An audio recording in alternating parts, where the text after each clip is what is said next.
மாற்றுக் கட்சி அரசாங்கம் அந்த மாநிலத்தில் நடந்தால் ஆதாரமில்லாத குற்றச்சாட்டுகளை சொல்வதும், மதவாத பிளவை வேண்டுமென்றே உண்டாக்கி அமைதியாக இருக்கிற ஒரு மாநிலத்தில் சட்டம் ஒழுங்கு பிரச்சனையை, கலவரத்தை தூண்டி அதன் மூலம் அரசியல் ஆதாயம்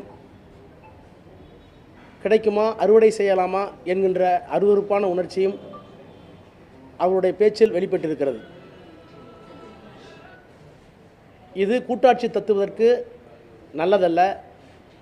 மாநில ஒன்றிய அரசுக்கு இடையிலான சுமூகமான போக்கிற்கு குந்தகம் விளைக்கக்கூடிய ஒரு பேச்சை அவர் பேசியிருக்கிறார். அவர் பேச்சை ஒவ்வொரு வரியாக எங்களால் ஆதாரத்தோடு நிரூபிக்க முடியும். ஆனால் தமிழ்நாடு ஒரு அமைதி பூங்காவாக இருப்பதை அவர்கள் விரும்பாமல் அரசியலுக்காக மிகவும் கீழ்த்தரமான நடவடிக்கைகளை மேற்கொண்டுள்ள அமித்ஷா அவர்களுடைய பேச்சை, போக்கை தமிழக மக்கள் ஒருபோதும் ஏற்க மாட்டார்கள். தமிழ்நாட்டுடைய முதலமைச்சர், திராவிட மாடல் ஆட்சியினுடைய நாயகர், மாண்புமிகு முதலமைச்சர் அவர்கள் தமிழ்நாட்டில் சட்டம் ஒழுங்கு, அமைதி, வளர்ச்சி திட்டங்கள், ஒன்றிய அரசினுடைய நிதி பல நேரங்களில் கிடைக்காவிட்டாலும் கூட அந்த நிதியையும் மாநில நிதியிலிருந்து இழப்பீடு செய்து வளர்ச்சி திட்ட பணிகளை மிக விரைவாகவும் நல்ல முறையிலும் வழங்கி நடைமுறைப்படுத்துவதை செரிக்க முடியாத ஒன்றிய அரசும் பிஜேபி கட்சியும் அமித்ஷாவை வரவழைத்து இங்கே கொண்டு வந்து இப்படிப்பட்ட கேலிக்கூத்தான, அருவருப்பான, அரசியல் நாகரிகத்திற்கு புறம்பான காரியத்தை அரங்கேற்றியிருக்கிறார்கள். அமித்ஷா என்ற தனி மனிதருக்காக மட்டுமல்ல, அவர் வகிக்கிற அந்த பதவிக்கும் இது அழகல்ல. இந்த அரசியல் சித்து விளையாட்டுகளை, அருவருப்பான போக்குகளை இத்தோடு அவர் நிறுத்திக் கொள்வது நல்லது. கேளுங்க. ஒன்றிய அரசுக்கு முன்பாக இருந்த ஒன்றிய அரசு நிதி தொடர்ந்து நிதி கேட்டுட்டு இருக்கீங்க. 1 லட்சம் கோடி ரூபாய் அளவுக்கு நிதி கொடுக்காம இருந்திருக்காங்க. நாங்க 5 லட்சம் ரூபாய் 6 லட்சம் ரூபாய் வரைக்கும் கொடுத்துருக்கோம்னு சொல்லி அதை ஒரு பட்டியலிட்டு. அப்போ என்ன பட்ஜெட்? அப்போ சைஸ் ஆஃப் தி பட்ஜெட் என்ன? மன்மோகன் சிங் ஆட்சி காலத்தில் மொத்த நிதி வருவாய், வரி, நேரடி டைரக்ட் டாக்ஸ் நிதி வருவாய் எவ்வளவு? இப்போ எவ்வளவு? நான் வந்துட்டு புள்ளிவரத்துக்கு போகல, ஷூராக சொல்கிறேன், 4 மடங்கு உயர்ந்திருக்கு. 4 மடங்கு நேரடி டைரக்ட் டாக்ஸ் உயர்ந்திருக்கு. இன்டைரக்ட் டாக்ஸ் எவ்வளோ அவங்களுக்கு தான் தெரியும். அப்போது நீங்கள் நான் என்ன ஃபிகரை நீங்கள் கொடுத்தாலும் அந்த ஃபிகரை வந்து 4 மடங்காக கூட்டி சொல்லுங்கள். நான் ரயில்வே மினிஸ்டர்ட்டி கேட்டிருக்கேன் பார்லிமெண்ட்டில். நாங்கள் தமிழ்நாட்டுக்கு இவ்வளோ திட்டம் கொடுத்துட்டோம், மன்மோகன் சிங்கத்தை இவ்வளோ தான் கொடுத்தாங்கன்னு நான் எடுத்து காமிச்சேன். ரயில்வேக்கு வந்து மன்மோகன் சிங் காலத்தில் என்ன வருமானம், அவங்க எவ்வளோ கொடுத்தாங்க, நீங்கள் எவ்வளோ கொடுத்தீங்க, ரெண்டையும் கம்பேர் பண்ணால் ஸ்டில் இட் இஸ் பிலோ. அமித்ஷாவை பார்த்தாலும் திமுகவுக்கு ஷாக் அடிக்கிறது. நயனா நாயகன் பேசுகிறார், அளவுக்கு ஷாக் அடிக்கக்கூடியவராக இருக்கிறார். எங்களுக்கு எதுக்கு ஷாக் அடிக்கணும்? எங்களை பார்த்து ஷாக் அடித்தானே நீங்கள் வந்திருக்கீங்க. அதாவது உங்களுடைய எந்த விதமான பிளவுவாதமும் மத அரசியலும் தமிழ்நாட்டில் எடுபடவில்லை. எல்லா தேர்தலிலும் எங்களுடைய முதலமைச்சருடைய கோரிக்கையை ஏற்று தமிழக மக்கள் வந்து அவருக்கு பின்னால், திராவிட முன்னேற்ற கழகத்துக்கு பின்னால் இருக்கிறார்கள். இதை புரிஞ்சிக்க முடியாமல், இதை தெரிஞ்சிக்க முடியாமல், இதை ஜீரணிச்சிக்க முடியாமல் தானே நீங்கள் வந்து இங்கே வந்து பேசுகிறீங்க. எங்களுக்கு எதுக்கு பயம்? உங்களை பார்த்தா எங்களுக்கு சிரிப்பாக இருக்குது. இப்போ நான் மாண்புமிகு அமைச்சர்னு கூப்பிட்றோம், இன்னும் 2 தடவை வந்தீங்க. ஏன் இப்போ பிரைம் மினிஸ்டர் 5 தடவை வந்தார் எம்பி எலெக்ஷனுக்கு? 5 முறை வந்தார். ஏன் பயந்தார் தமிழ்நாட்டை பார்த்து?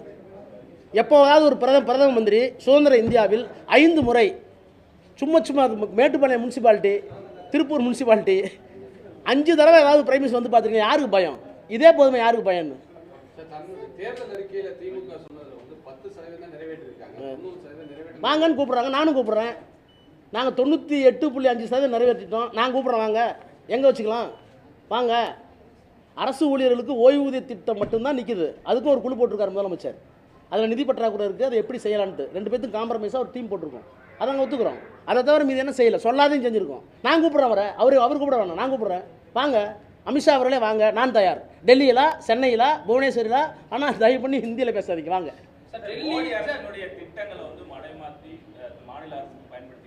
அதான் பொய்ன்னு சொல்ல அவர் ஒரு ஆதாரம் சொல்லணும்ல, ஏதாவது ஒரு ஆதாரம் சொல்லணும்ல. இந்த ஹெட்டில், இந்த தலைப்பின் கீழ் ஊரக வளர்ச்சி துறைக்காக நாங்கள் கொடுத்த 16,000 கோடியை, 18,000 கோடியை அவங்க எடுத்துகிட்டு போய் வேறு திட்டத்துக்கு கொடுத்துட்டாங்க அப்படின்னு சொல்லணும்ல. நீங்கள் கொடுக்க வேண்டிய எய்ம்ஸ்க்கான என்ன தவம் இருக்குமே மதுரையில். சார் மகாராஷ்டிராவில் எப்படி ஆட்சிக்கு வந்தோமோ, ஒடிசாவில் எப்படி ஆட்சிக்கு வந்தோமோ, டெல்லியில் எப்படி வந்தோமோ அதே ரூட்ல தமிழகத்திலும் வருவா. என்ன ஒரு மெசேஜை கன்வே பண்ண விரும்புறாங்க? சார் உங்கள்கிட்ட நான் கேட்குறேன், அரவிந்த் கெஜ்ரிவால் ஆட்சி எடுத்துட்டீங்க. அரவிந்த் கெஜ்ரிவால் அரசியல் தத்துவம் என்ன? அவரை எதை எதிர்த்து வந்தார்? ஊழலை மட்டுமே எதிர்த்து அரசியலுக்கு வந்தார். அவருக்கு பின்னாடி தத்துவம் இருந்ததா? அவருக்கு பின்னால் தலைவர்கள் இருந்தாங்களா? என்ன வித்தியாசம்? மகாராஷ்டிராவுக்கோ டெல்லிக்கோ மற்ற இடங்கள்லையோ பிஜேபியை சித்தாந்தத்தை எதிர்ப்பதற்கு சார் நாங்கள் அமித்ஷாவையும் மோடியும் பார்த்து பயப்படல. அவங்கெல்லாம் எங்களை ஆற்றால் சாதாரண ஆளுங்க. அவர்களுக்கு பின்னால் இருக்கிற அரசியல் தத்துவம் எல்லா இடத்துலையும் படையெடுத்து ஜெயிக்குது. ஏன் இங்கே ஜெயிக்க முடியல? எங்கள்கிட்ட அந்த சித்தாந்தத்துக்கு மாற்று சித்தாந்தம் எங்கள்கிட்ட இருக்குது. அந்த சித்தாந்தம் இங்கே வர முடியாது. ஸோ திராவிட இயக்க சித்தாந்தம் இருக்கிற வரை அவர்களால் இங்கே காலூன்ற முடியாது. ஆகவே நாங்கள் டெல்லி அல்ல, நாங்கள் மகாராஷ்டிரா அல்ல, நாங்கள் ஹரியானா அல்ல, நாங்கள் தமிழ்நாடு, நாங்கள் திராவிடம். இங்கே வர முடியாது.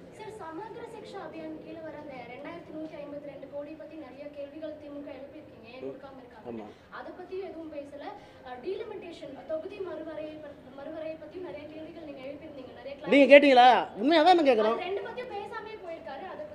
அதுதான் எடுத்தோன்னு சொன்னேன். 3 தான்.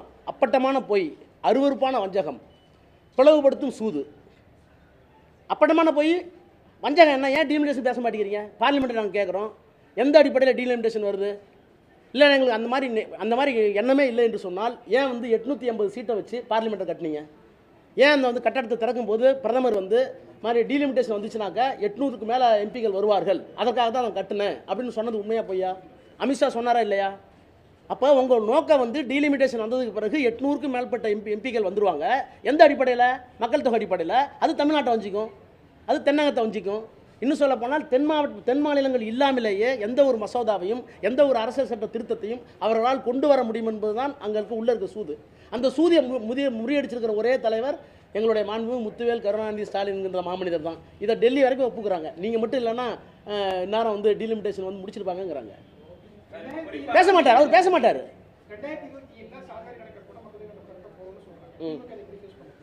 இல்லை, அது நியாயமாக தான் தத்துவம். நாங்கள் சொல்கிறோம், நியாயமாக நடத்துவீங்களா, வெளிப்படையாக நடத்துவீங்களா? அது சந்தேகம் இருக்குது. அதுக்கு பிறகு அதுக்கும் நீங்கள் சொல்லியிருக்கிற 2027 மக்கள் தொகை கணக்கெடுப்புக்கும் நீங்கள் ப்ரப்போஸ்டு டீலிமிட்டேஷனுக்கும் இன்டர்லியாக என்ன லிங்க்? எப்படி போய் தொடர்புபடுத்த போகிறீங்க? ஒரு கன்ஃபியூஷன் தான் நிலவுது. இதே என்ன சொன்னாங்க? நீங்கள் இங்கே முரண்பாடை பாருங்கள். சாதிவாரி கணக்கெடுப்பு என்பது இந்தியாவை பிளவுபடுத்தும்.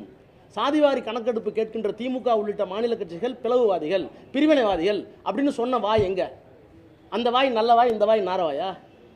கேட்க மாட்டோமா? இதெல்லாம் தானே நீங்கள் கேட்கணும். ஜனநாயகத்தினுடைய 4வது தூண் தானே கேட்கணும். சார், அமித்ஷா இதோட 2வது தடவை வந்திருக்காரு. இன்டர்னல் மீட்டிங் ஒன்று நடந்திருக்கு. அது இல்லாமல் ஒரு கூட்டம் நடந்திருக்காங்க. 22ஆம் தேதி முருகன் மாநாடு நடத்த திட்டமிட்டிருக்காங்க. ஆனால் அரசியல் கட்சி சொல்றாங்க அது அரசியல் உள்நோக்கத்துக்காக மட்டுமே முருகனை கையாளக்கூடிய ஒரு விஷயம். உண்மைதானே? அவங்களுக்கு என்ன காரணம்? இப்போ நீங்கள் இந்து அறநிலைய சொல்லி சார்பா இங்கே ஒரு முருகன் மாநாடு நடத்துகிறாங்க. அதில் எல்லாருமே இந்துத்துவாதிகள் உட்பட யாரும் எங்களுக்கு ஒன்றும் பாரபட்சம் இல்லை. அந்த துறை அந்த கொள்கையில் எங்களுக்கு ஏற்புடையதா இல்லையாங்கிறது வேறு விஷயம். ஆனால் இங்கே ஒரு ஸ்ட்ரக்சர் இருக்குது. இந்து மதம், அதற்கான கோயில்கள்லாம் இருக்குது. அந்த கோயில்களை பராமரிக்கணும், சொத்துக்களை பராமரிக்கணும், அதை முன்னேற்றுங்கிறதுக்காக ஒரு துறை இருக்குது. அந்த துறை நடத்துகிறாங்க. நீங்கள் எதுக்கு நடத்துறீங்க? நான் சொல்கிறேன், இவங்க நடத்துகிறதே இந்து மத ஒற்றுமைக்காகவோ அல்லது முருகனுக்காகவோ இல்லை. இங்கே மதவாதத்தை ஏற்படுத்தணும், பிளவு சக்திகள் கொண்டு வரணும், இஸ்லாமியர்களுக்கு எதிராக, கிறிஸ்தவர்களுக்கு எதிராக, சிறுபான்மை மக்களுக்கு எதிராக தூண்டிவிட்டு அந்த தூண்டுதல் உணர்ச்சியில் அரசியல் ஆதாயத்தைன்னு நினைக்கிறாங்க. அது மதுரை மக்களே விரும்பவில்லை. இது அவர்களுக்கே தெரியும். சார், திருப்பரங்குன்றம் மலையை பற்றி கூட பேசியிருக்காங்க. 1000 ஆண்டு பழமை தற்போது மதவாதத்தை பிளவுபடுத்தும் சக்தியாக. ஏங்க, அதுக்கு 4000 வருஷம் இருக்குங்க. அதுக்கு நீங்கள் இவ்வளோ கேட்குறீங்களே, தமிழுங்கிறாரு, தமிழுக்கு ஒன்றுமே செய்யலைங்கிறாரு. ஏன் கீழடி திரும்ப ரிஜெக்ட் பண்ணிட்டு இருக்கீங்க? கீழடி ஆய்வை ஆர்கியாலஜிக்கல் சர்வே ஆஃப் இந்தியா இருக்குல்ல, தொல்லியல் துறை, அந்த தொல்லியல் துறைக்கு நாங்கள் அனுப்பியிருக்கோம். அதே மாதிரி இரும்பை கண்டுபிடிச்சி 5 வருஷம் 5500 வருஷம் ஆயிடுச்சு. இங்கே தான் கண்டுபிடிச்சோம், இங்கே நாங்கள் தான் புழக்கத்தில் கொண்டு போனோம். இந்த ரெண்டையும் நீங்கள் அங்கீகரிச்சிங்களா? அந்த அந்த அந்த அலுவலர் அவர் பேர் என்ன? நல்ல அமர்நாத். அவரை 3 தடவை மாற்றி அடிக்கிறீங்களே. அஸ்ஸாமுக்கு ஏன் அஸ்ஸாம் கூப்பிடுறீங்க? அவர் கொடுத்த அறிக்கையில் தப்பு இருக்குன்னு சொல்கிறீங்கல்ல. அவர் கொடுத்த அறிக்கையில் தவறு இருந்தால் அந்த அறிக்கையை கொடுத்தவர் தானே கூப்பிட்டு இந்த இடத்துல தப்பு இருக்குது, உங்களுடைய பதில் என்னன்னு கேட்கணும். அதான் நேச்சுரல் ஜஸ்டிஸ். நான் ஒரு அறிக்கை கொடுத்தேன்னா அந்த அறிக்கையில் ஒன்றிய அரசு தப்பு கண்டுபிடிச்சதுன்னா நீங்கள் கொடுத்துக்கிற அறிக்கையில் இங்கே தப்பு இருக்குன்னு அவரை தானே கேட்கணும். அவருக்கு ஒரு வாய்ப்பு கொடுத்தீங்களா? என்ன கேளுங்கன்னு சொல்கிறார், சொல்ல கேட்க மாட்டேங்கிறீங்களே. லேசாக திருப்பி விட்றீங்க அப்படின்னு போஸ்ட் ஆஃபீஸ் மாதிரி திருப்பி விட்றீங்களே. காலதாமதம் என்ன அர்த்தம்? இதெல்லாம் தமிழர்களுக்கு, தமிழருடைய பண்பாட்டுக்கு, தமிழ்நாட்டுடைய நாகரிகத்திற்கு, தமிழ் கலாச்சாரத்திற்கு, திராவிடத்திற்கு எதிரானவர்கள் என்பதை திரும்ப திரும்ப அவர்களை அறிந்தோ அறியாமலோ அப்பட்டமாக வெளிக்காட்டிக் கொள்கிறார்கள். இதற்கான அறுவடையை, தண்டனையை 2026 தேர்தலில் அவர்கள் நிச்சயமாக சந்திப்பார்கள்.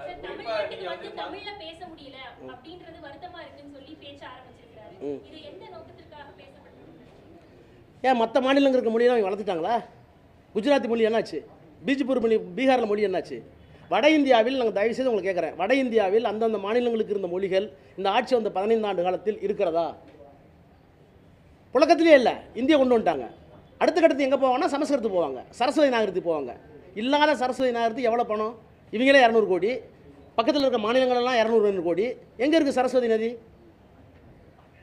இல்லாத சரஸ்வதி நதிக்கு இவ்வளோ பணம், பேசாத சமஸ்கிருதத்துக்கு இவ்வளோ பணம். ஆனால் எங்கள் கீழடிக்கு, எங்களுடைய நாகரிகத்திற்கு, எங்களுடைய இரும்பு பயன்பாட்டிற்கு எந்த அங்கீகாரமும் கொடுக்க மாட்டோன்னா நாங்கள் தான் கேட்குறோம். என்ன உங்களோட தான் நாங்கள் இந்தியாவோட தான் நாங்கள் இருக்கிற மாதிரி எங்களை அங்கீகரிக்கலாம் இல்லையா நாங்கள் தான் கேட்க வேண்டியிருக்கு. சார், சட்டமன்ற தேர்தலுக்கு இன்னும் 7 மாதம் இருக்குது. இப்பயே உள்துறை அமைச்சர் இங்கே வந்து இது பண்ணுறாரு, இது எப்படி பார்க்குறீங்க? ரொம்ப நல்லது. எத்தனை முறை மோடி வந்தாரோ அவ்வளோ வாக்கு வித்தியாசம் அதிகமானது நீலகிரி தொகுதியில். அது மாதிரி எத்தனை முறை அமித்ஷா வருகிறாரோ அத்தனை முறை எங்களுடைய முதலமைச்சர் எண்ணிக்கை அதிகப்படுத்திட்டே போவார். அருள் கூர்ந்து அவர் வர வேண்டும். அவர் வந்தால்தான் நாங்கள் 200ங்கிற இலக்கை தாண்டி 210, 207 மேலே போயிட்டே இருப்போம்.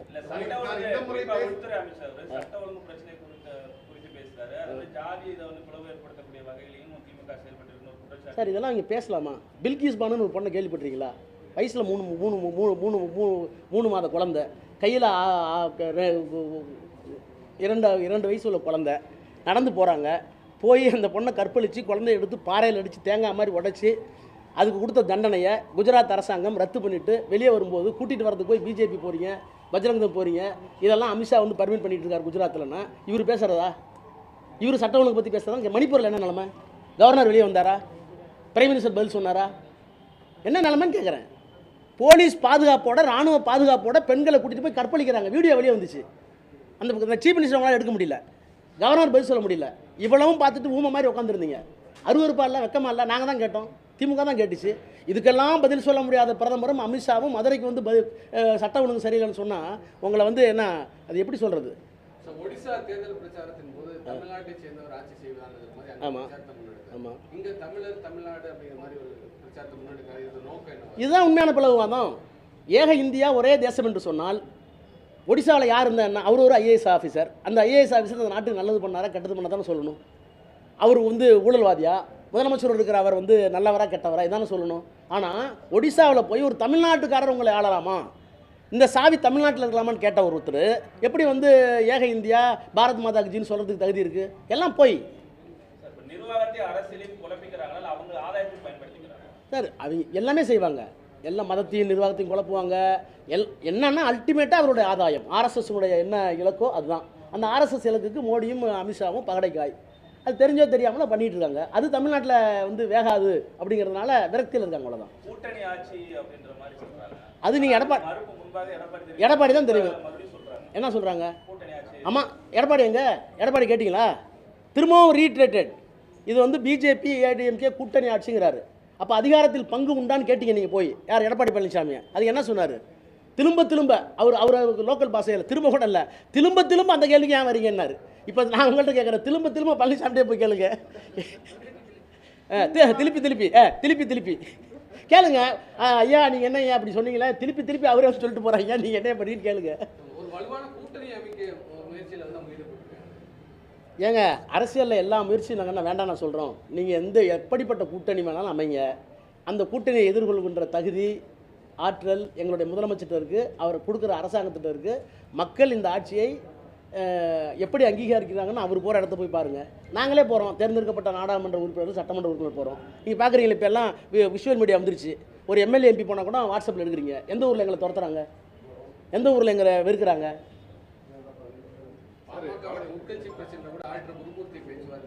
அது ஐயாட்ட தான் கேட்கணும், நாங்கள் என்ன பண்ணுவோம்.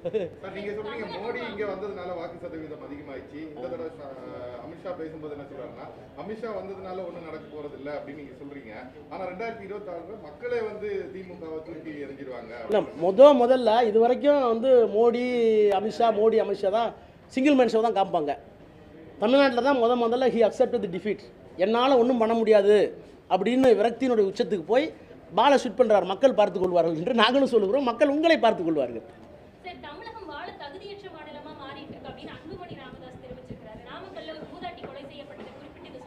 பாவங்க, அவர் மணிப்பூரெலாம் பார்க்குறது இல்லையா? அவர் மணிப்பூரெலாம் பார்க்குறது இல்லையான்னு கேட்குறேன். நீங்கள் வந்து அகில இந்திய சராசரியில் திருடாக இருந்தாலும் கொள்ளையாக இருந்தாலும் கொலையாக இருந்தாலும் கற்பழிப்பாக இருந்தாலும் நீங்கள் வந்து ஆல் இண்டியா சர்வே எடுத்து பாருங்கள், கிரைம் பியூரோவில் அந்த சர்வே பார்த்தீங்கன்னாக்கா எல்லாமே கம்மியாக தான் இருக்குது தமிழ்நாட்டில். நான் அதுக்காக நடக்கவே இல்லைன்னு சொல்லல, கொலையே நடக்காது அப்படி நீங்கள் இவ்வளோ பேசுகிறீங்களே. பகல்காம் நடந்துச்சுல்ல, பகல்காம் இன்சிடென்ட் நடக்கிறதுக்கு 2 நாளைக்கு முன்னாடி போய் ரிவ்யூ பண்ணவர் யார்? அமித்ஷா. அமைதி பூங்கா, இனிமேல் எந்த தப்பும் நடக்கும், ஒரு துப்பாக்கி சத்தம் கூட கேட்காதுன்னு சொன்னவர் அமித்ஷா. சொல்லிட்டு வந்து டெல்லியில் இறங்குறாரு. இறங்கின அடுத்த நாள் அங்கே வந்து தீவிரவாதிகள் தாக்குனது இத்தனை பேர் செத்து போயிட்டாங்க. அதை கேட்குறது யோகிதை இல்லை அவருக்கு. சொல்லுங்கள்.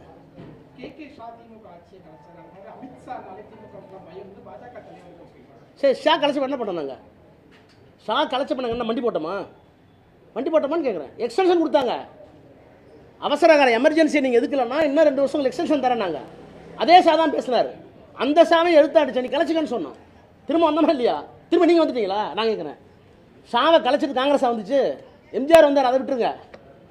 கலைச்சிட்டு என்ன பண்ணி இப்போவும் சொல்கிறேன், எந்த ஷாக்கள் வந்தாலும் எங்களை ஒன்றும் பண்ண முடியாதுன்னு சொல்கிறதுக்கு காரணம் பிஜேபி எங்களை ஒன்றும் பண்ண முடியாது.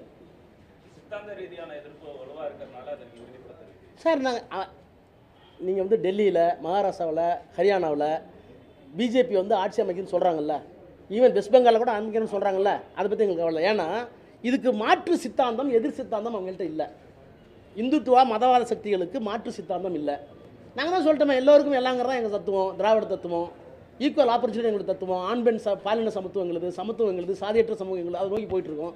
இந்த தத்துவம் உங்கள்கிட்ட இல்லை, அதனால் நீங்கள் உள்ள வர முடியாது. இந்த தத்துவத்தை காப்பாற்றுற ஒரு தனிப்பெரும் தலைவராக எங்களுடைய முதலமைச்சர் இன்றைக்கும் இருக்கிறார்.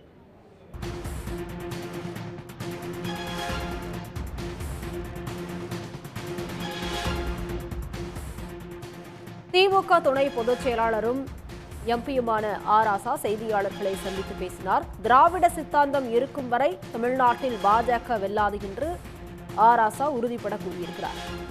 அமித்ஷாவின் பேச்சு அவர் வகிக்கும் பதவிக்கு அழகல்ல என்றும், மதவாதத்தை உருவாக்கி கலவரத்தை உருவாக்க முயற்சி நடப்பதாகவும் அவர் கூறியிருக்கிறார்.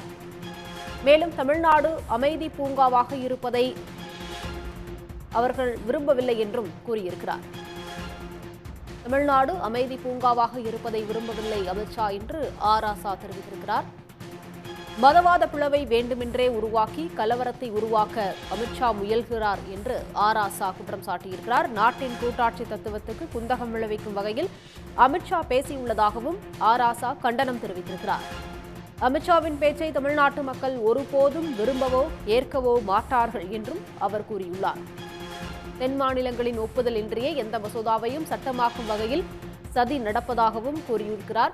தொகுதி மறுவரையறை குறித்து நாடாளுமன்றத்தில் ஒன்றிய அரசு பேசவில்லை என்றும் அவர் குற்றம் சாட்டியிருக்கிறார். சாதிவாரி கணக்கெடுப்பை கடுமையாக எதிர்த்த பாஜக திடீரென ஆதரவான நிலைப்பாட்டை எடுத்தது உள்நோக்கம் கொண்டது என்றும் கூறியிருக்கிறார். மேலும் தமிழ் என்று ஒன்றிய உள்துறை அமைச்சர் பேசும்போது கீழடி அகழாய்வு அறிக்கையை ஒன்றிய அரசு வெளியிட மறுப்பது ஏன் என்றும் அவர் கேள்வி எழுப்பியிருக்கிறார். தமிழ்நாடு பண்பாடு, தமிழ் கலாச்சாரம், திராவிட சித்தாந்தத்துக்கு எதிரானவர்கள் என்பதை மீண்டும் மீண்டும் பாஜகவினர் நிரூபிப்பதாகவும், வட இந்தியாவில் பல மாநிலங்களில் புழக்கத்தில் இருந்த மொழிகளை பாஜக அரசு அழித்து விட்டதாகவும் ஆராசா குற்றம் சாட்டியிருக்கிறார். பல மொழிகளை அழித்து வட இந்தியாவில் இந்தியை பரப்புகின்றனர் என்றும் ஆராசா பேட்டியில் தெரிவித்திருக்கிறார். உடனுக்குடன் செய்திகளை தெரிந்து கொள்ள சன் நியூஸ் பெல் ஐகானை கிளிக் பண்ணுங்க.